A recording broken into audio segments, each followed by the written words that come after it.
Sa video na ito mga ka-dreamers, i-update ko po kayo sa ating bisol under the coconut tree. Sa pagkakataong ito ay 5 buwan na po yung ating bisol. Kaya kung mapapansin ninyo, halos pumapantay na sa atin yung kanyang mga dahon. Ayan na yung ating bisol mga ka-dreamers na nalilinis. Yung iba naman ay mabagal yung kanyang paglaki. Dahil sa pananaw ko dito ay sa lupa, medyo mabuhangin. Maraming granyore ng buhangin na nahahalo dito sa lupa. Pero yung iba ay tuloy-tuloy yung pag-alagwa niya. Ayan mga ka-dreamers, kung mapapansin ninyo, yung ating bisol ay hindi rin nalilinis kaagad.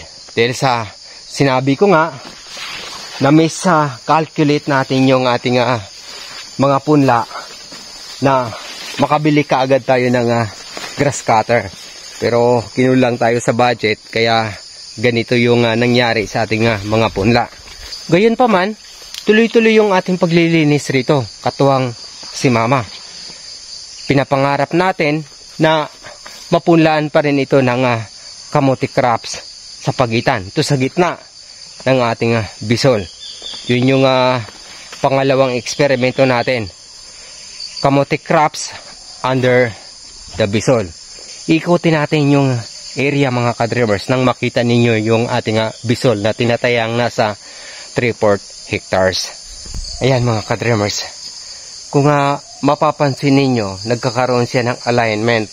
Pinagsumikapan ko po talagang lagyan ng latid sa Cebuano terminology, yung tali, para magkaroon tayo ng guide sa ating pagpunla.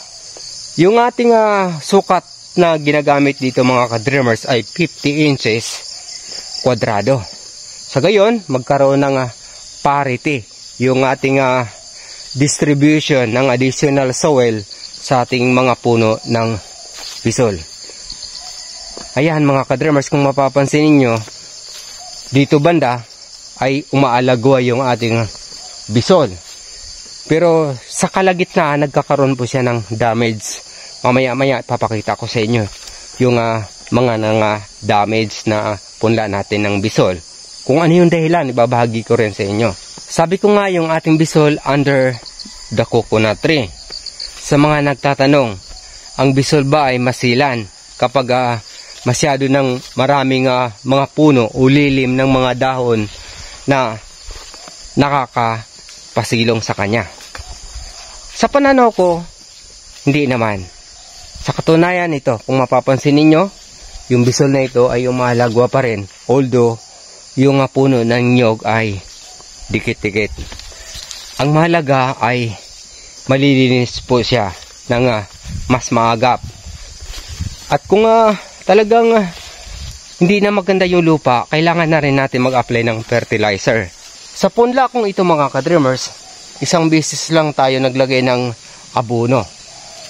Sa ganito, hindi masanay yung lupa na maghahanap ng additional na abono sa hinaharap.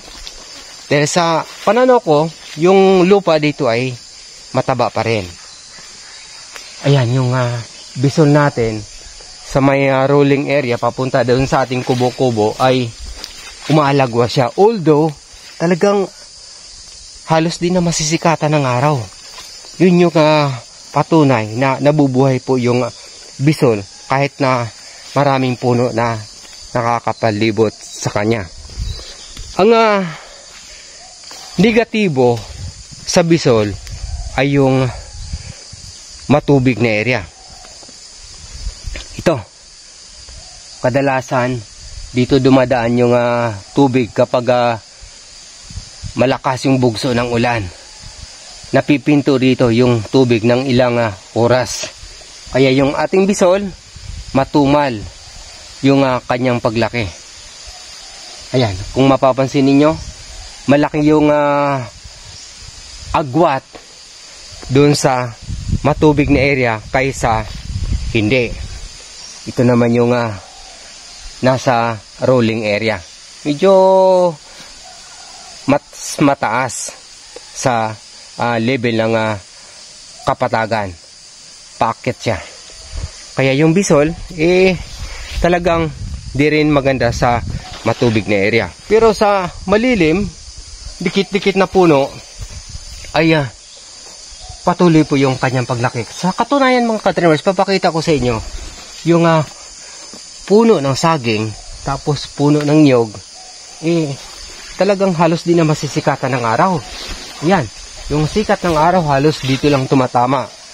Pero umaalagwa pa rin siya. Yun yung nakakaganda. Kaya kung mayroon kayong lupain na puno na ng mga puno ng niyog, pare din po kayo magpunla ng bisol tulad nito para magkaroon kayo ng additional income sa hinaharap. Yun nga lang, sabi ko, nagdidepende po yun sa lupa.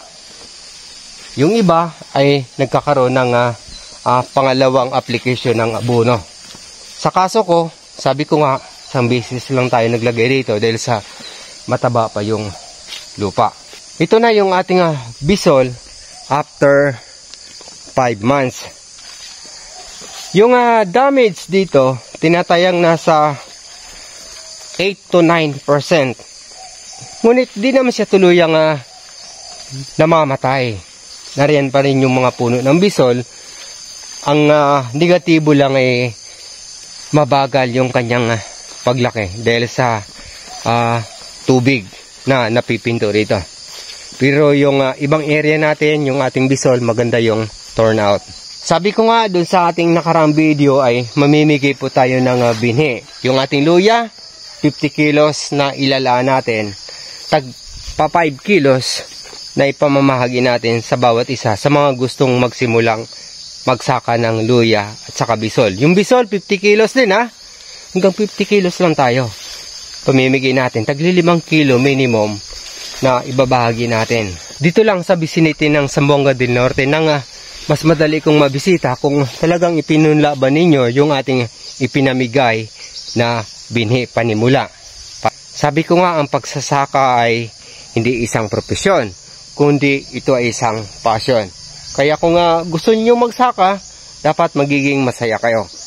Gusto niyo magsimula, dapat konkreto yung iyong pananaw na dito sa pagsasaka, pag-uukulan talaga ninyo ng sapat na panahon para magkaroon kayo ng magandang ani sa inarap. Kaya huwag po natin kaligtaang i-share yung video. Yan. Yung ating YouTube channel, huwag po natin kaligtaang mag-subscribe, follow, at share na din sa ating video.